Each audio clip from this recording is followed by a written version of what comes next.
আমার এক শিক্ষক কালকে স্ট্রোক করেছে, তাকে উত্তরাতে কালকে আমরা দেখতে গিয়েছি। আমাদের কষ্ট সরকার আমাদের কষ্ট বিবেচনায় নিতে চায় না, আমাদেরকে বাস্তবায়ন করে শহীদ মিনার মেনে ফেলেন। আমরা এখান থেকে যাব না, আমাদের লাশ যাবে। ওনারা আলোচনার নামে একটা আইওয়াশ করেছেন, কারণ আলোচনার অর্থ হচ্ছে আগে যে প্রস্তাব দিয়েছে এখান থেকে আমাকেও ছাড় দিতে হবে, মন্ত্রণালয়কে ছাড় দিতে হবে, কিন্তু ওনারা এর বাইরে ছাড় দিতে রাজি নই। আমরা ওনাকে বাবা সম্বোধন করেছি যে আপনি আমাদের বাবার মতো, আমরা সন্তানের মতো। আমাদের এত কোনো উচ্চাকাঙ্ক্ষা নাই যে আপনি আমাদেরকে 50,000 টাকা বেতন, আপনি আমাকে 1 লাখ টাকা বেতন করে দেন। আমাদের প্রত্যাশা আপনারা 4 জন শিক্ষক, আপনাদের কাছে আমাদের প্রত্যাশা যে আপনারা আমাদের ডাল ভাতের ব্যবস্থা করে দেন। আমাদের ম্যাক্সিমাম নেতা ওখানে কান্না করেছে ওনার সামনে কান্না করেছে, এবং ইট ওয়াজ নট আর্টিফিশিয়াল, এটা হৃদয়ের কান্না।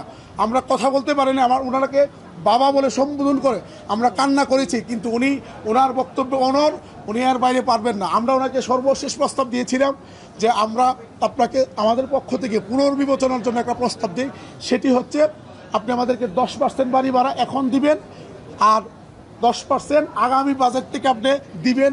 এটার জন্য তো এখন আর আর্থিক সংশ্লেষণের দরকার নাই, এটা আগামী বাজেট আপনারা সমন্বয় করে নিতে পারবেন। এখন 10 দিবেন, আর পরে আপনারা 10 আগামী বাজেট থেকে দিবেন, কিন্তু প্রজ্ঞাপনের বিষয়টা স্পষ্ট উল্লেখ থাকতে হবে। কিন্তু টোটাল মিলে আমাদেরকে 20%, এখন 10 কার্যকর হবে, আগামী বাজেট থেকে 10 কার্যকর হবে। ওনারা আমাদের কথা পুনর্বিবেচনা করেন নাই, এই জন্য আমরা ওনাকে বলছি স্যার আমাদের পক্ষে এই ক্রাউডকে ম্যানেজ করা কোনোভাবে সম্ভব না, আমরা এটা পারবো না স্যার, আমরা দুঃখিত। পরে উনি উঠে চলে গেছেন, আমরা চলে আসছি।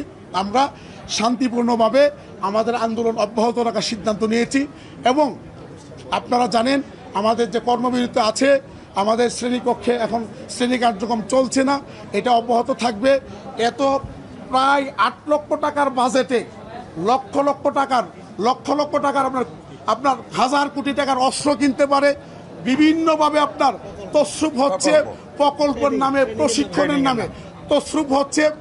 কিন্তু আমাদের শিক্ষকদেরকে সরকার, শিক্ষা মন্ত্রণালয় যদি 3000 টাকা না দিতে পারে, এই রাষ্ট্র দেউলিয়া হয়ে যাক, আমাদের কোনো আপত্তি নাই। আমরা কোনো অবস্থাতেই আমাদের শ্রেণী কার্যক্রমে ফিরব না, আমরা বিশৃঙ্খল পরিবেশ তৈরি করব না। শান্তিপূর্ণভাবে প্রয়োজনে আমরা অনশন করতে করতে এখানে মরে যাব শহীদ মিনারে, কিন্তু আমাদের লাশগুলো বাড়িতে যাবে। যে রাষ্ট্র 6 লক্ষাধিক শিক্ষক কর্মচারীদের ডাল ভাতের ব্যবস্থা করতে পারে না, এই রাষ্ট্রের উচিত এই শিক্ষা ব্যবস্থাকে বন্ধ করে দিয়ে সবাইকে ছুটি দিয়ে দেওয়া। আমরা সিএনজি চালাইয়া, রিক্সা চালাইয়া, দিন মজুরের কাজ করে, কৃষি কাজ করে আমাদের বাচ্চাদেরকে নিয়ে জীবনযাপন করবো। আমাদের এই শান্তিপূর্ণ আন্দোলনে এতদিন যেমনভাবে সমর্থন দিয়েছেন, শেষ পর্যন্ত এই 6 লক্ষাধিক শিক্ষক পরিবারের পাশে আপনারা থেকে অব্যাহতভাবে সমর্থন দিবেন। সকলকে সালাম জানিয়ে দেশবাসীর কাছে আমাদের এই বিপন্ন শিক্ষকদের জন্য বড় আছি। আমরা আমাদের আজকে ব্রিফিং শেষ করছি। আমার এক শিক্ষক কালকে স্ট্রোক করেছে, তাকে উত্তরাতে কালকে আমরা দেখতে গিয়েছি। আমাদের কষ্ট সরকার আমাদের কষ্ট বিবেচনায় নিতে চায় না, আমাদেরকে বাস্তবায়ন করে শহীদ মিনার মেনে ফেলেন। আমরা এখান থেকে যাব না, আমাদের লাশ যাবে। 9300 টাকা দিয়ে আপনারা বলেন একজন শিক্ষক, তার মা বাবা, তার 2-1টা বাচ্চা থাকে, তার স্ত্রী থাকে, 6 জন মানুষ নিয়ে 9300 টাকা দিয়ে একজন শিক্ষক কিভাবে জীবনযাপন করবে? আমরা গোটা জাতির কাছে প্রশ্ন রাখতে চাই। খোলাখুলি বলছি, আমরা কোনো শিক্ষকের কাছ থেকে 1টি পয়সাও নেই না। আমাদের সারাদিনে খরচ হচ্ছে, আমাদের শুধু মাইক ভাড়াটা 1800 টাকা লাগে। এই মাইক ভাড়াটা এটা আমাদের যে 6টা সংগঠন আছে আমরা নিজেদের পকেট থেকে দেই, এর বাইরে আমাদের আর কোনো খরচ নেই।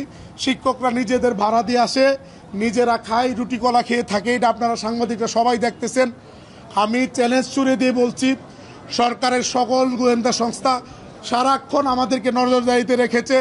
যদি বিন্দুমাত্র কোনো রকমের কারো কাছ থেকে অর্থ নেয়ার কোনো রকমের প্রমাণ তারা পেয়ে থাকে, আমরা চ্যালেঞ্জ ছুড়ে দিয়ে বলছি আপনারা এটা প্রকাশ করেন, এবং আইন অনুযায়ী যেই শাস্তির ব্যবস্থা করা দরকার আমাদের জন্য করেন, আমাদের কোনো আপত্তি থাকবে না।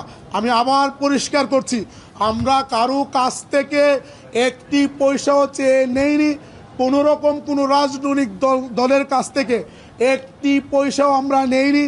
আমরা রাজনৈতিক দলগুলোর কাছে যাচ্ছি আমাদের এই আন্দোলনের সমর্থন আদায়ের জন্য। আমরা এনসিপির কাছে গিয়েছি তাদের সমর্থন আদায়ের জন্য। হাসনাত আবদুল্লাহ সে কয়েকবার এসেছেন রাতে 3টার সময় খোঁজ নেওয়ার জন্য। আমরা জামাতের সাথে মিটিং করেছি আমাদেরকে সহযোগিতা করার জন্য, কিন্তু আর্থিক সহযোগিতা কারো কাছ থেকে 1 পয়সা নিয়েছি, কেউ আমাদেরকে দিয়েছে যদি কেউ প্রকাশ করতে পারে, রাষ্ট্র এটা প্রকাশ করে আইনানুগ ব্যবস্থা গ্রহণ করার জন্য রাষ্ট্রের প্রতি আমরা অনুরোধ করছি। আমাদের বাংলাদেশের রাজনীতির যে ট্র্যাডিশনটা ছিল শিক্ষক আন্দোলনের, সেটি হচ্ছে এটা রাজনৈতিক দলগুলোর সাথে শিক্ষক আন্দোলন জিম্মি ছিল অতীতে।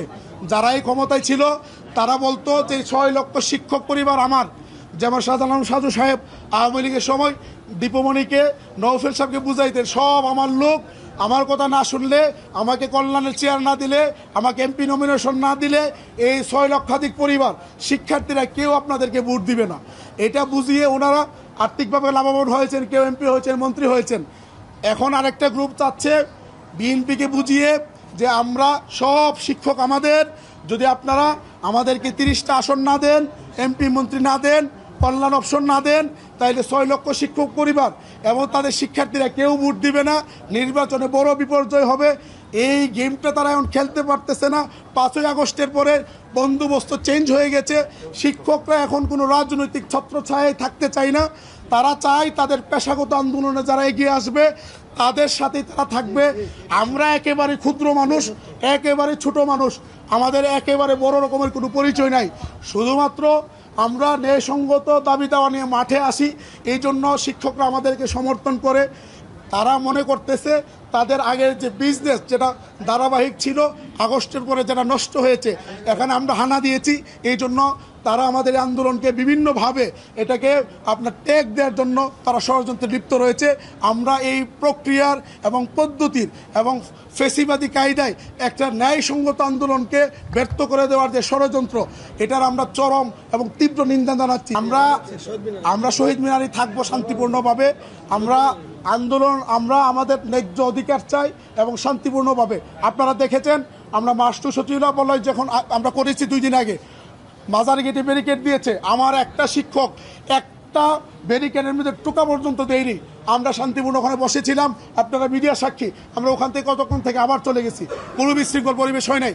কালকে আমরা শাহবাগে ব্লকের কর্মসূচি ছিল, আমরা ওখানে গিয়েছি। আমাকে যখন পুলিশ বলছে এটা খালি করার জন্য, বিশেষ করে আপনার রমনার যে ডিসি মাসুদ ভাই বললেন, ভাই আমার অনেক বড় রকমের চাপ আসছে, আপনি একটু ছেড়ে দিন। আপনি বললেন চলে যাবে শিক্ষকরা। আমি 10 মিনিটের মধ্যে আমাদের হাজার হাজার শিক্ষক নিয়ে আমরা ওখান থেকে চলে এসেছি। অর্থাৎ এখান থেকে বিষয়টা পরিষ্কার যে আমরা প্রশাসনকে সহযোগিতা করতে চাই, আমাদের কোনো ইন্টেনশন নাই।